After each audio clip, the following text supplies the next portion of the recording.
नगर news 24 प्रतिबिंब जनमानसांचे। शहरातील युवा सराफ व्यावसायिक अडकला हनी ट्रॅपमध्ये, महिलेकडून 10 लाखांची मागणी, कोतवाली पोलीस स्टेशनला गुन्हा दाखल। सोशल मीडियावर ओळख करून आणि जवळीक साधून शहरातील युवा सराफ व्यावसायिकाला पैशासाठी हनी ट्रॅपमध्ये अडकून 10 लाख रुपयांची मागणी केल्याप्रकरणी प्रेमदान हडको येथील ती महिला, तिची 2 महिला नातेवाईक आणि एका पुरुष व्यक्तीवर कोतवाली पोलीस स्टेशनला गुन्हा दाखल करण्यात आलाय। प्रशांत बुराडे या सराफ व्यावसायिकाने दिलेल्या फिर्यादीवरून सदरचा गुन्हा दाखल करण्यात आलाय। मे 2023 पासून ते 18 डिसेंबरपर्यंत प्रेमदान हडको येथील त्या महिलेने सोशल मीडियावर फिर्यादीशी ओळख करून वेळोवेळी मेसेज करून किरीट सोमय्यासारखा तुझा व्हिडिओ असल्याचे सांगून सोशल मीडियावर व्हायरल करून बदनामी करण्याची धमकी दिली। 10,000 रुपये स्वीकारून लग्न कर, नाहीतर 10 लाख रुपये मुलीच्या नावावर टाक, अन्यथा खोट्या गंभीर गुन्ह्यात अडकविण्याची धमकी दिली असल्याचे फिर्यादीत म्हटले आहे।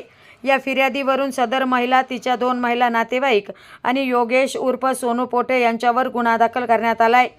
मे 2023 मध्ये प्रशांत बुराडे यांची सोशल मीडियावर प्रेमदान हडको येथील एका महिलेशी मैत्री झाली होती। त्यानंतर सदर महिलेने बुराडे यांना भेटण्यास यायला सांगितले। त्यांनी नकार दिल्याने महिलेने शहरातील त्यांच्या सराफच्या दुकानात येऊन 2.5 ग्रॅमची सोन्याची अंगठी घेतली। त्याचे फक्त 3,000 रुपये दिले। सदर महिला तुझ्यावर प्रेम असल्याचे सांगून गोड बोलू लागली।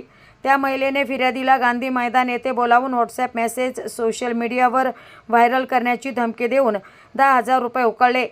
त्यानंतर त्या महिलेने तुझा किरीट सोमय्यासारखा व्हिडिओ असल्याचे सांगून बदनामी करण्याची धमकी दिली। त्या महिलेने वेगवेगळ्या मोबाईल नंबरवरून फोन करून पैशांची मागणी करण्यास सुरुवात केली। 10 डिसेंबर रोजी अनोळखी मोबाईलने फोन करून दोघांमध्ये झालेल्या व्हॉट्सॲपवरील मेसेज व्हायरल करण्याची पुन्हा धमकी दिली। फिर्यादी घाबरून त्या महिलेने बोलावलेल्या पाईपलाईन रोडवरील कॅफेवर गेला। तिथे सदर महिला, तिचे नातेवाईक असलेल्या 2 मैत्रिणी समोर मुलीच्या नावावर प्रत्येकी 5 लाख रुपये टाक, नाहीतर माझ्याशी लग्न कर, नाहीतर वेगवेगळ्या गुन्ह्यांमध्ये अडकविण्याची धमकी दिली। त्यावेळी योगेश उर्फ सोनू पोटे याने देखील तेथे येऊन महिलेला पैसे देण्यास धमकावले।